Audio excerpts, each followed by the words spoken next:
Broadcast is now starting. All attendees are in listen-only mode. Hi, good morning, everybody. Very pleased to welcome you to the first of Minerva's Build Back Better webinars, short series that we're putting together regarding sustainability. So hope you're all A-OK to be on the call. This will only be lasting about 40 minutes. You won't hear very much from me other than asking questions of our two guest speakers. I'll introduce them in a moment. Next slide, please. So really, just to say that I know we're all in very strange times at the moment with COVID-19, but very interestingly, it is pushing back the boundaries in many ways. It's really pushing all of us to perhaps think and act very differently from how we've been used to doing, both personally, as families, and also as businesses.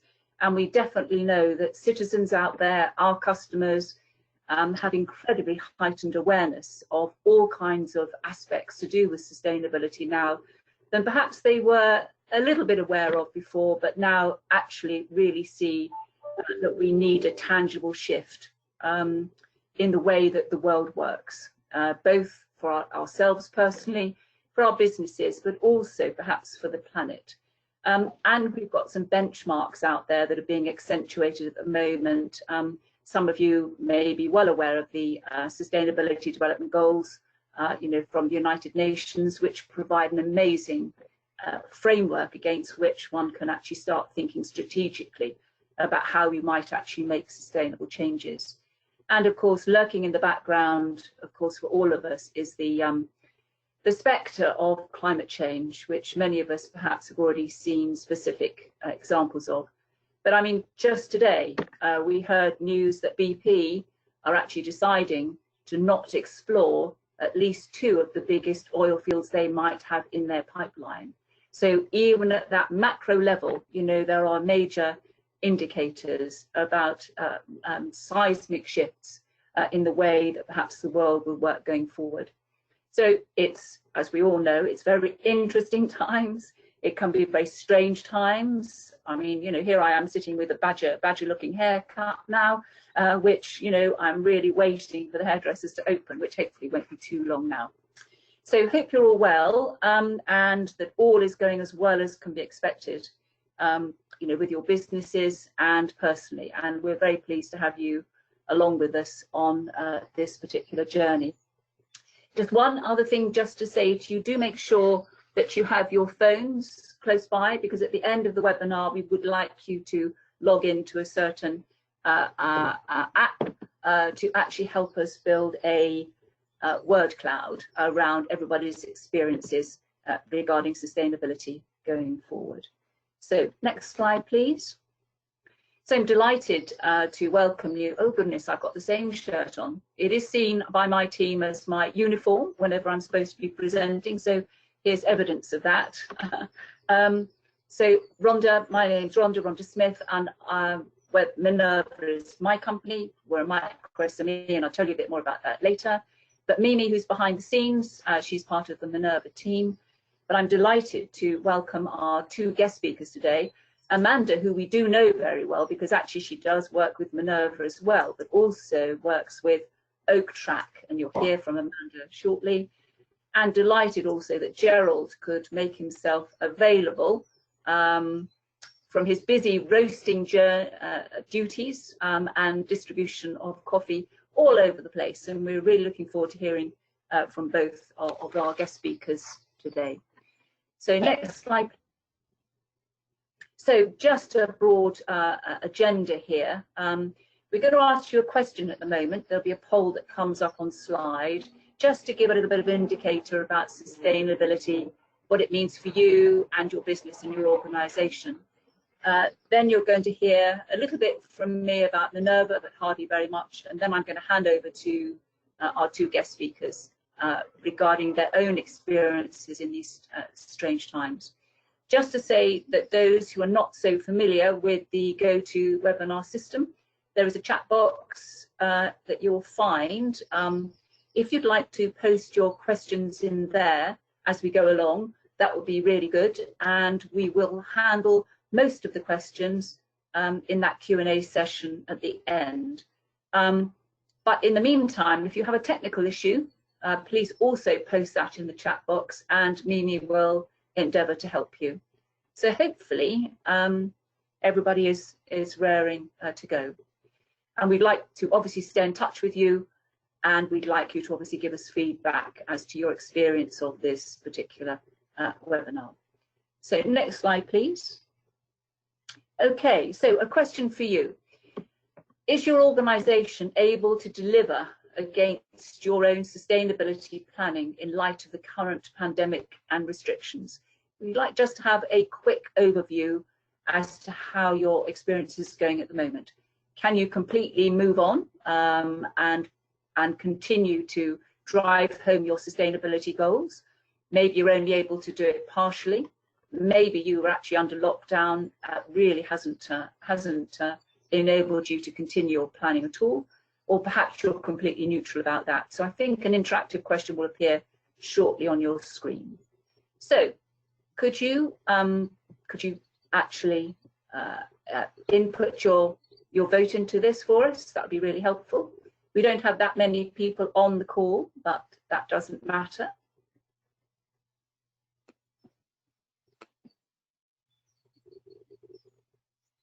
Are we seeing some input, Mimi? Can't click on it. It's because, Gerald, you are a panelist, so you're not able to vote. We will hear from you shortly. Yeah, no problem.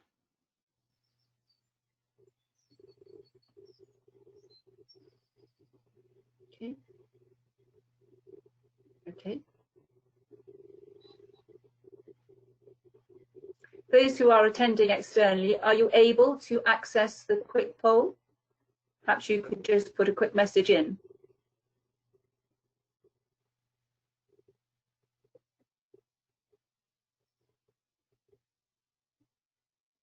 Mimi, could you allow the organisers and panellists to vote just to see if we are actually getting this to work?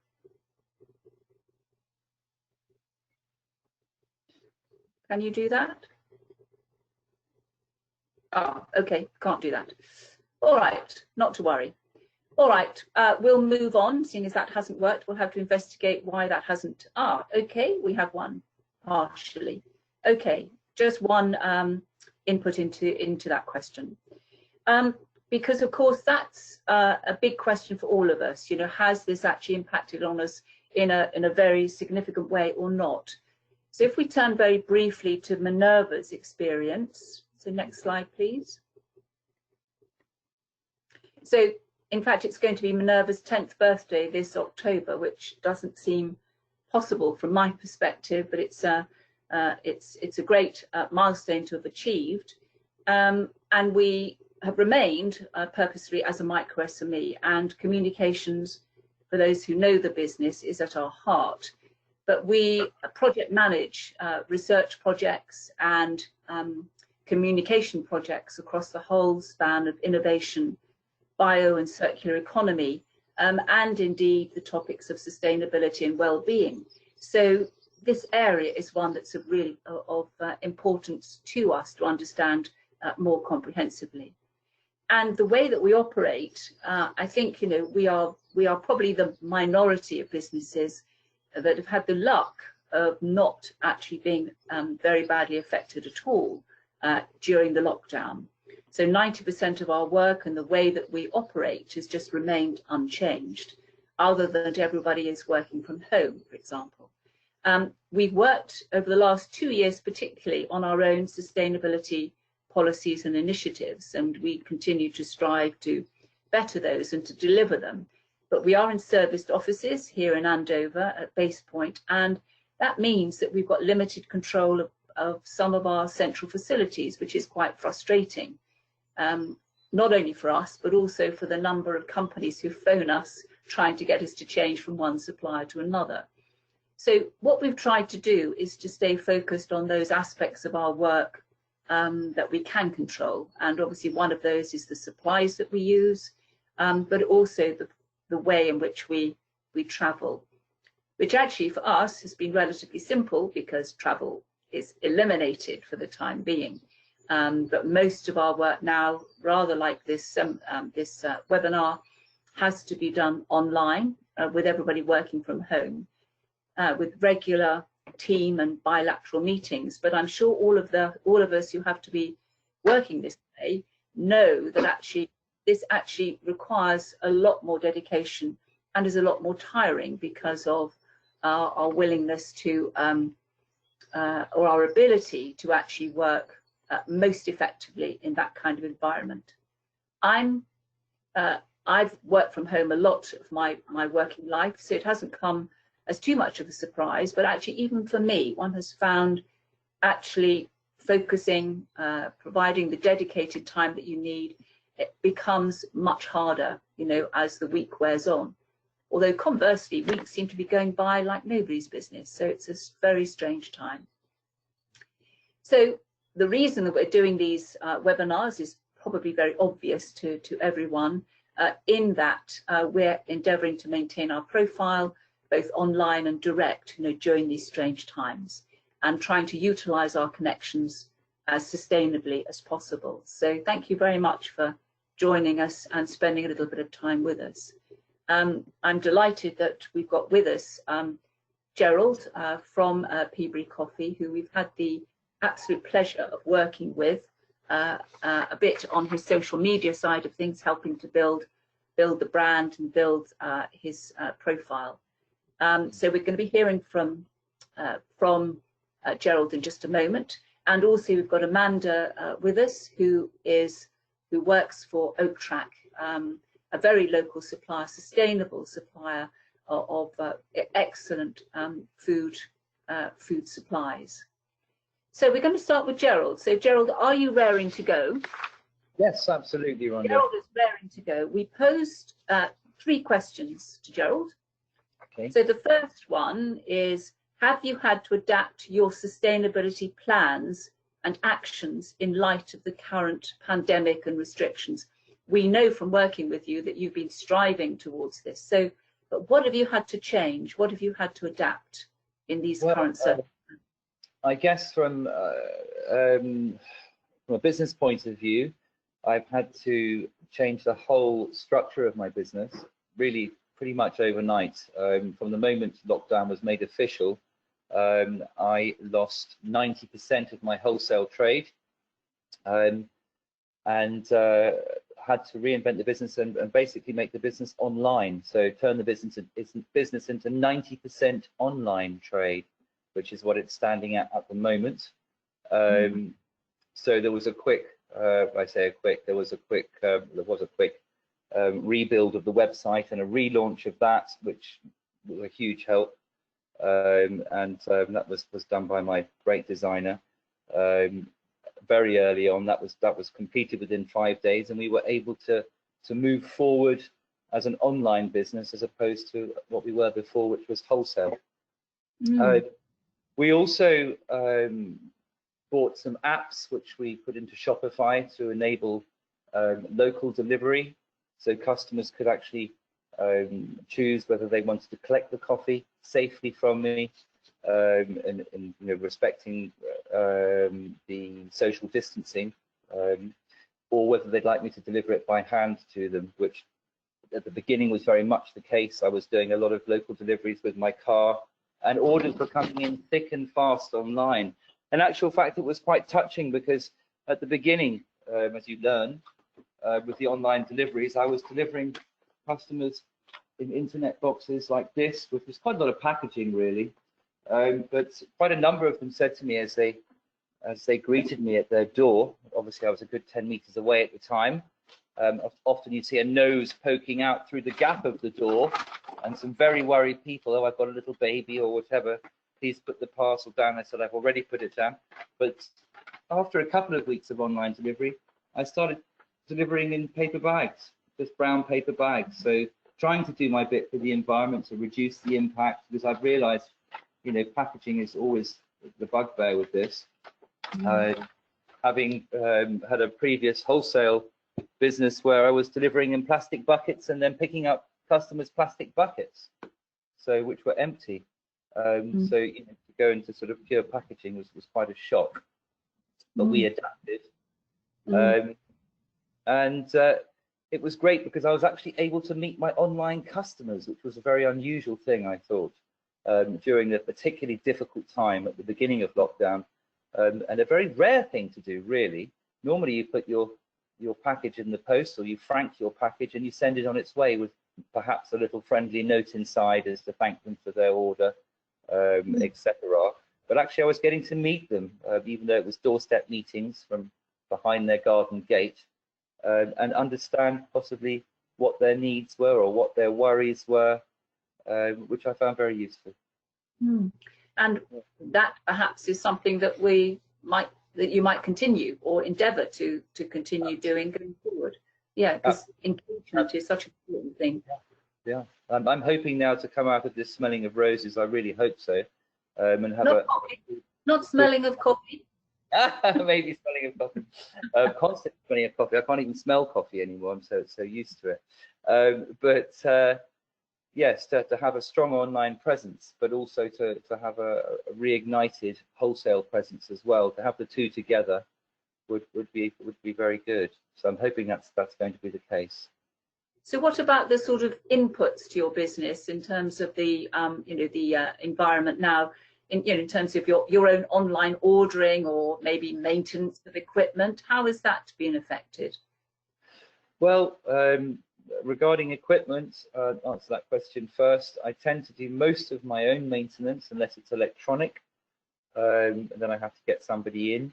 So that hasn't been too bad. Luckily, nothing's broken since lockdown, and I'm constantly cleaning and sort of and greasing and oiling, etc., to make sure that the machinery continues to work and function. I guess as far as the sustainability of the business itself, I've had to source some cheaper coffees, but still fair trade coffees, in order to stay competitive, and I think in a very difficult marketplace as we go forward, which will enable me to then have a reduced sales price in order to stay competitive again and have a value offering that's still of high quality. I guess it's rather like buying an organic chicken at the farm shop, which is wonderful and people enjoy it, but you can probably get as good a tasting chicken, or that customers probably wouldn't notice, and roast just a normal chicken from, say, a supermarket, providing it's not got chlorine in it, of course. But do you understand the comparison I'm trying to make? I've always gone for very top quality, most expensive, and I've had to make a slight compromise there and source some slightly cheaper coffees, still blended and roasted in a very quality way. So do you think you will continue to actually have that option to actually go for? I think so. Yes, I think I will. I think I've been a little bit too, I guess, I feel a little bit too lavish in the past with the coffees that I've bought. Regarding the commercial coffees, I still buy the best single origins I can find, and I'm still very conscious at the moment of this new cheaper blend that I've produced, and is it going to be as enjoyed? It seems to, regarding customer feedback at the moment, be appreciated. So I shall probably continue in that vein for the foreseeable future. Yeah. Okay, good. So, so thinking about going forward then, I mean, obviously lockdown is easing quite dramatically, although in a little bit of a, what you might call a concertina fashion. In one aspect it's less, it's being reduced, in others perhaps it's being maintained. How do you think going forward? You've mentioned, of course, perhaps sourcing differently. Are there any other aspects going forward that you think you're going to have to think about? Absolutely. It's really galvanized me more than ever, actually, to finish off packaging, which I can only go at the speed of my designer, but we're working extremely hard on that area to produce a biodegradable, fully biodegradable bag within a box, but it'll be a cardboard box, also biodegradable, and we're very close to achieving that outcome now, because I think everybody's enjoyed these blue skies that we're still appreciating because of the lack of air traffic, and we're enjoying the garden birds. I'm enjoying seeing how many bugs are splattered against my windscreen. That really gives me a great feeling of hope. And I think we've got to try and sustain our environment more than ever after this experience that we're all going through and continue to go through. So yes, for me, it's become even more important to really live up to my high standards if I say I do. Okay, we've had an interesting question in the chat box, but we'll deal with that if that's all right. You know, when we get to the Q&A, that's okay. You can think about that, Gerald, while that's there. Sure. Is there anything else you want to add, Gerald, before we invite Amanda? Well, anybody that's watching, please do buy my coffee. No matter which blend you choose. The most all very good. Marvellous. That's great. Thank you very much, Gerald. Thank you. We're going to turn now to Amanda. So Amanda, hello. Hi. Hi, so as I said, works with Oaktrack, but also works with Minerva. So delighted that you could spare the time this very busy period, you know, for Oaktrack, I'm sure. So perhaps again, we asked you to focus on 3 particular questions. So if I pose those to you, see how you respond to those. Sure. So by its very nature, we know that Oaktrack is actually based on sustainability. You know, it's the way it's set up. It's a small holding, traditional, run by a husband and wife team. But how has the pandemic really affected, you know, your ability to live up to those quite extraordinary sustainability credentials that you've got already? I think, I mean, we've been very lucky. We have been able to continue in the you know the very high sustainability credentials that we've got in terms of minimising our environmental impact and our nose to tail policy with the animals and the raising and rearing of them.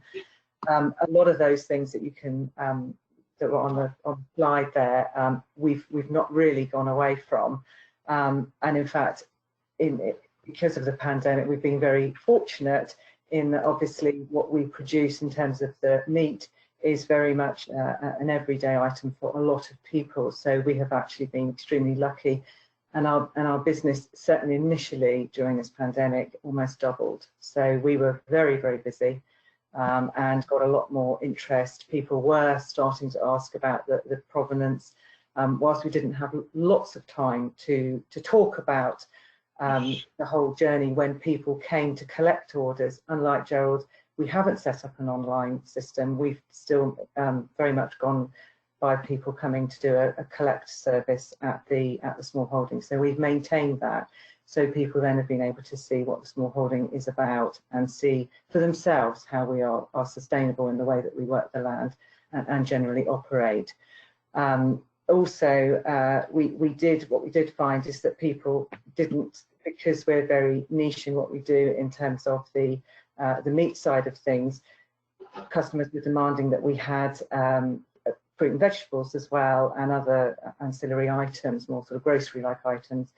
So we had a relationship with an existing greengrocer locally, Kenyans, who we have a relationship with, and so we decided to collaborate with them and be able to give a greater offering to our customers in that way. So the ethos of the business has remained very unchanged. The slight issues we have had were with the supply chain, although it's still very much the same. There have been issues, obviously, we don't do our butchery on site, so we were then more reliant on our butchers then had sort of having to fit us in, and equally with the abattoir as well. So the importance of the whole chain on a local basis has been really pushed to its limits. So we need to sort of start looking at that and really letting people know about the importance of that, because we don't want to change the way that the company operates. So we still want to have a local abattoir and also a local a butcher who can help us in that way. So yeah. Mm-hmm. So have you found, and one thing I think that's been reported is that there's been a real uptick in people wanting to actually grow their own. In fact, there was a very interesting program over the weekend about seed availability, for example. So I know you at Oaktrack do grow some of your own things, don't you? But perhaps not in the quantity. Yeah, we do, and in actual fact, again, We know a few number of local growers, so that being part of our aspect of the business, we do have our own limited supply of fruit and vegetables, which is why we collaborated with this other local company. We've also drawn upon contacts that we've got locally who are able to supply seedlings rather than seeds. We save our own seeds, but generally not to the quantity that we're able to supply to the general public, therefore our own consumption, and so we can take, to grow for ourselves on site. So yes, so equally we know some people locally who have been able to bring us their seedlings, and then they've been available for customers. We've had a lot of interest in that respect, and also the other pursuit that people have taken to is keeping hens. So we also have, so there's been different aspects of the business that have grown in different ways. So we've also found huge demand for people keeping chickens. So we've been available on hand to help with that, and do it in a compassionate way, and teach them about that. So yeah. So there we go. Maybe that's another branch of the business. You'll be doing workshops. I think so. That's definitely something I'm looking to do. Your hens and so on. Yeah. Yes, definitely. Okay. So plastic waste, of course, is one of the biggest, hottest topics, that always comes up in terms of sustainability. Gerald briefly mentioned it, but so how is Oaktrack coping specifically with this, and how might you think about even accelerating your sustainable approach to this very tricky aspect of business, which many businesses find really tricky to address? It is. No, I agree.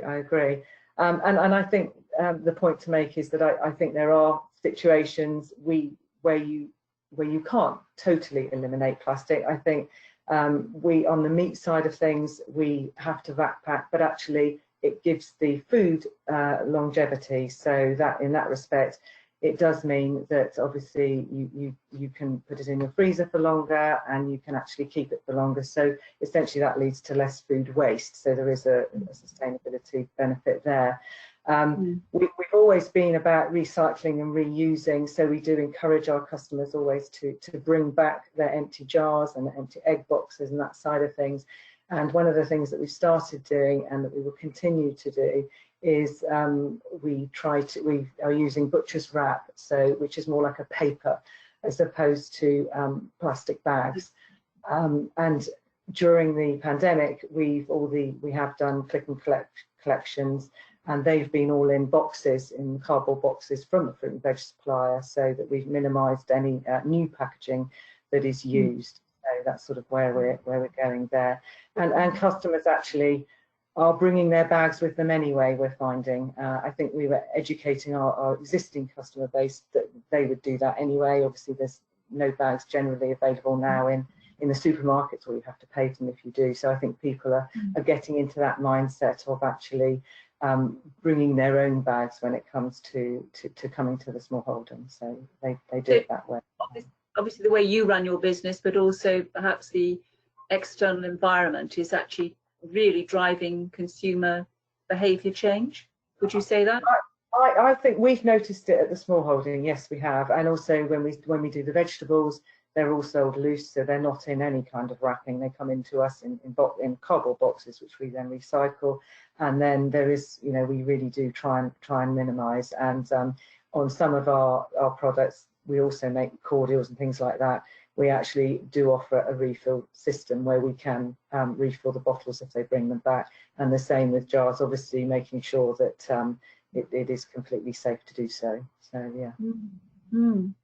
Gerald, have you got anything to add on that side of packaging? You mentioned it briefly. Obviously, you've been addressing it, I know. Yeah. I mean, I think I've got a few customers out that bring up empty wham boxes and fill them up, and ask me to fill them with beans, kiln the jars. The message is getting out there. It's not everybody. It's still a smaller percentage, and it is a larger percentage. Can you hear me now? That's good. Yeah. So they're bringing their kiln the jars in, some people, and they're bringing in plastic containers, and I'm more than happy to fill them up for them, because obviously it's actually better value for me as well, because I don't have to pay for a bag. So it makes sense all round for everybody. And people are becoming more aware, I think, as time goes on. Definitely. Yeah. So for both of you, do you think that behaviour change is going to stick going forward? I think so. Yeah, I think it will, because I think people are so enjoying this clean air at the moment. And I'm hoping there's going to be a soar in property prices locally now that I've bought my own property at last. Because why would people particularly want to live in London and have to work in a poky little flat when they could be outside enjoying the fresh air of the Test Valley in their gardens, and travelling up by train possibly once a week to their offices? So I'm sure there's going to be a mass move out of London. And why would you want to live there anymore? Particularly, I wouldn't personally. That's my personal opinion. What about what about you at Oaktrack? Do you think it'll stick? I hope so. I think what we've seen is consumers changing the way they are making their purchasing decisions. I think they have more time to research who they're buying from and find out more about that company and their credentials. And you know, I think that is becoming more important, particularly for the millennial population. I think for the younger population, I know we do have people that come and they do want to know about, you know, generally how we operate and the systems, and you know, are we sustainable, and how we raise and breed the animals, and that is part of why they come to Oaktrack. So I think it's it gives us an opportunity to engage with our customers and sort of tell the Oaktrack story, as it were, and other farms like us can do. So. It really is great fun returning your egg boxes to your local farm shop. I enjoy it. It is. It does. It makes you feel good, and also makes me realise how many eggs I'm eating. Quite a few. But yeah, it's great. It's really good.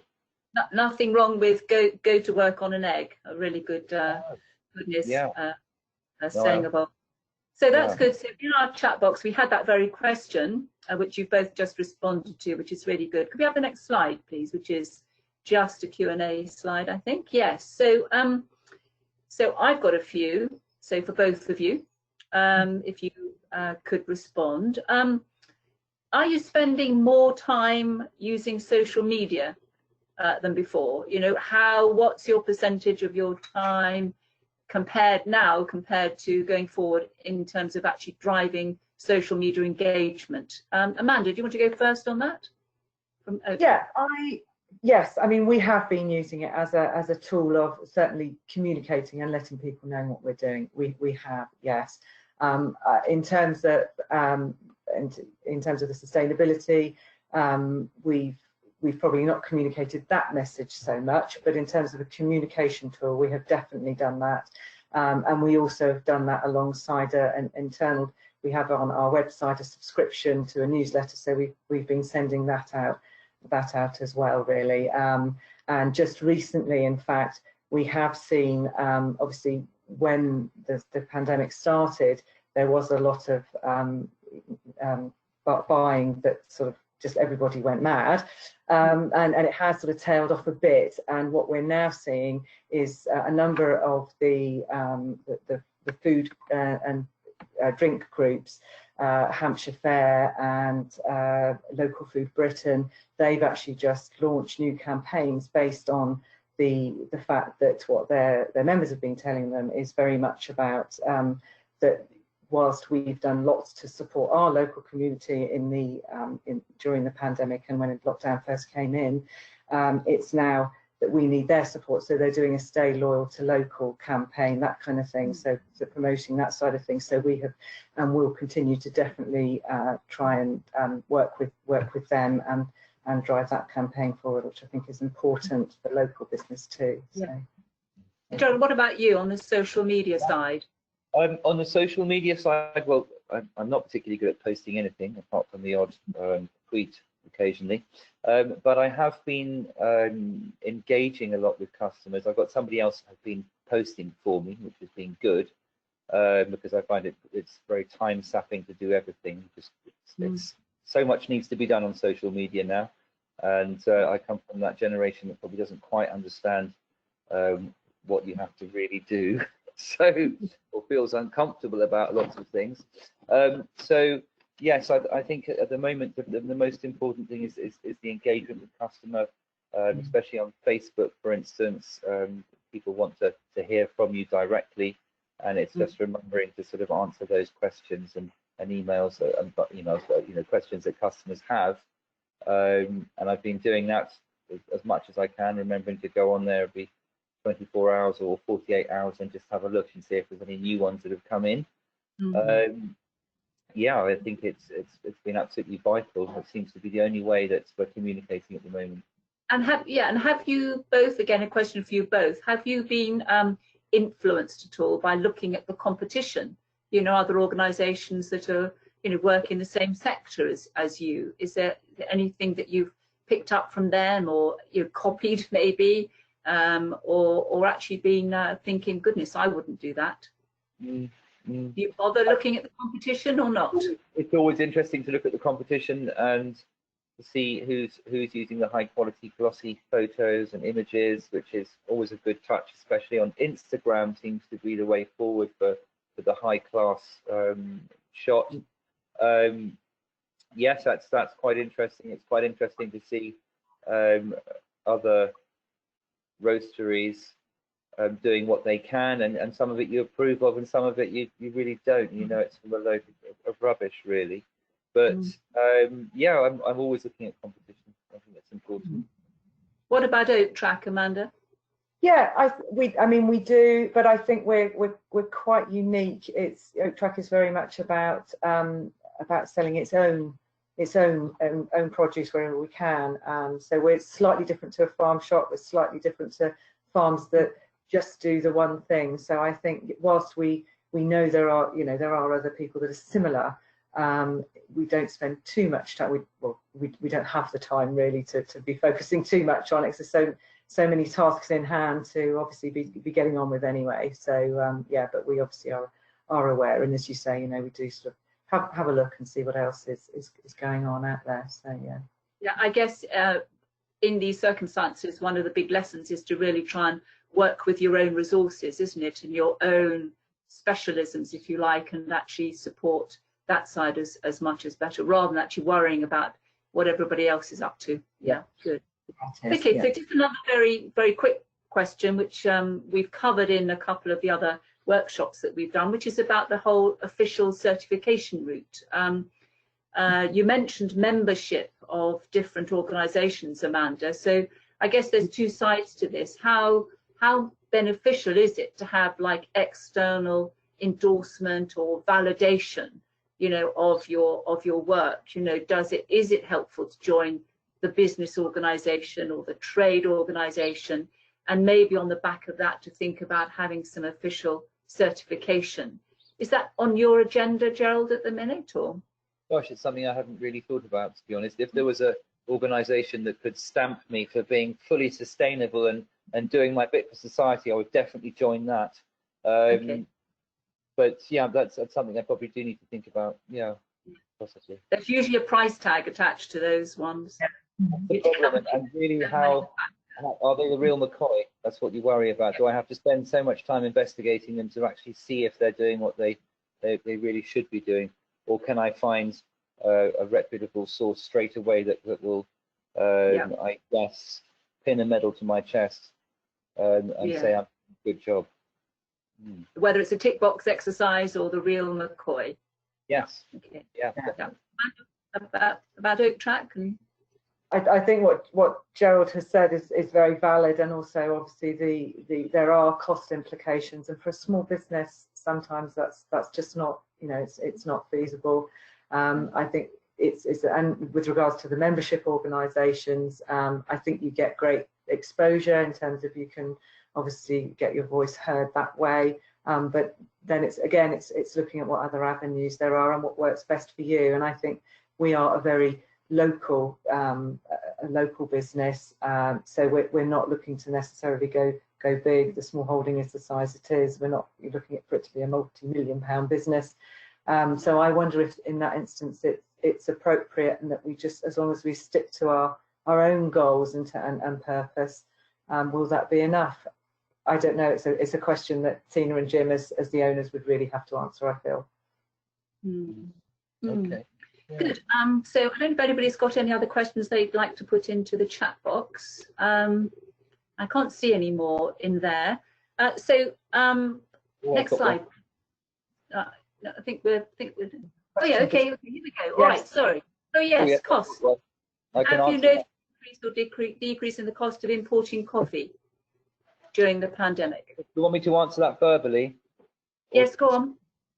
Okay, I can answer verbally, definitely. I mean, we've all noticed, I think, the cost of food has dramatically increased in supermarkets recently.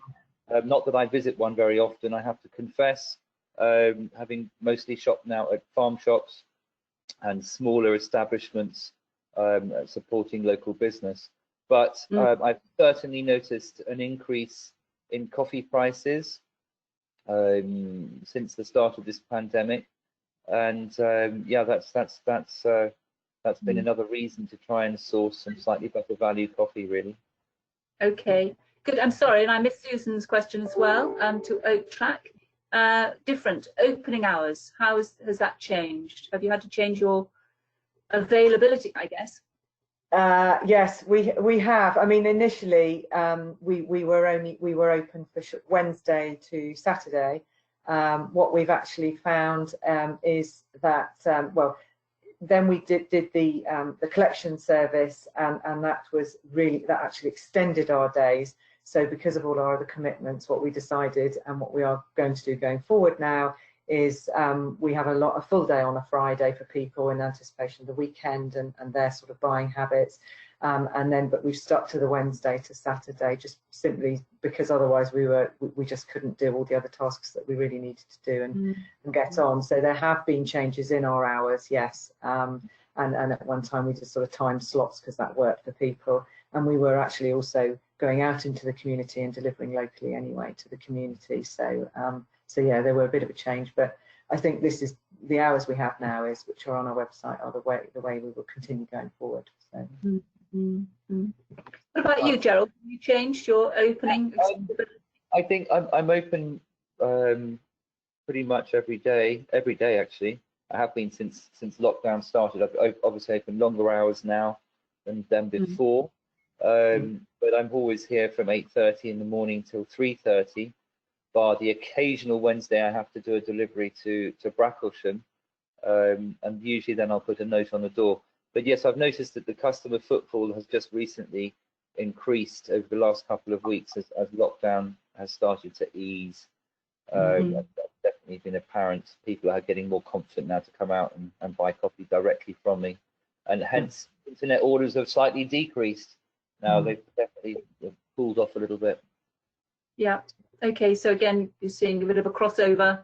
Yeah. You know, as so you know. But I guess there will be a new normal for both of you. A new normal. Absolutely. Yeah. It'll be interesting to see what happens. Yeah. Okay. Good. Exciting. The coffee shop is open. Yeah. Excellent. Good. I think next slide, please. So thank you to both Gerald and Amanda for their input. So for those who are online and available, got your phones handy, could you go to menti.com? That's the panelists and speakers as well, please. For those who've not used it before, this is it's a very interesting thing that we've become familiar with some of our European projects, where we're dealing with a lot of people online all the time, and you need to get a quick view about who's online and what their main concerns are. And it gives you an idea, it gives you an inkling of some quick references. What we'd like to try and build is a word cloud regarding how sustainability is portrayed for you and the challenges you face. You know, what are the words that actually come to mind? Is it that actually this situation has, you know, built up your resilience? Has it, you know, changed behavior? If everybody who's able to, if you could input some words, then we can begin to build a word cloud. And what we'll do is obviously share this word cloud with you afterwards. And whether it's compromised in your ability to be more immediately sustainable, or whether it's actually helped.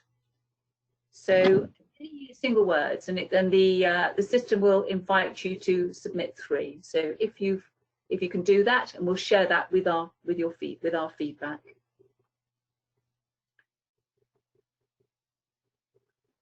Anybody having technical difficulties with that? No. No, done it? Yeah. Do I put my words in now? Yes, submit your words. I'm just thinking of my second word. Okay. This one will remain open, so even if we close the webinar, you can continue to Okay. put thought into it if you don't want to do it straight away. Right. Next slide, please. So just to remind everybody that we're doing a short series on these with different speakers. So the next one is going to be on the 29th of June, so that's 2 weeks from now, when we'll have speakers from the charity sector who will tell us about some of their innovative, very innovative ways that they're having to employ to actually continue to raise funds. Then the week after that, it's going to be the hospitality sector, which, given all the facts and figures of the impact of the lockdown, seems to be the one that has had the most immediate impact and maybe has the most difficult route to recovery. And then the last one on the 13th of July, we'll have speakers from the health and wellbeing sector. So we do hope that you can join us for those going forward. So register as per the usual route via the Minerva website. This session has been recorded, so we will make that available on the website as well. So we hope that you'll be able to come back. Okay, let's double check. There's no other questions. I think that's fine. So we look forward to everybody. Thank you again to our speakers, to Gerald. Good luck with your roastering. Thank you very much. I think I've just made up a word. I don't think that's a word, but there we go. And thanks, Amanda, to everybody at Oaktrack. Thank you very much for joining us, and look forward to seeing you again soon. Bye. Very much. Thank you. Thank you. Bye-bye. Bye.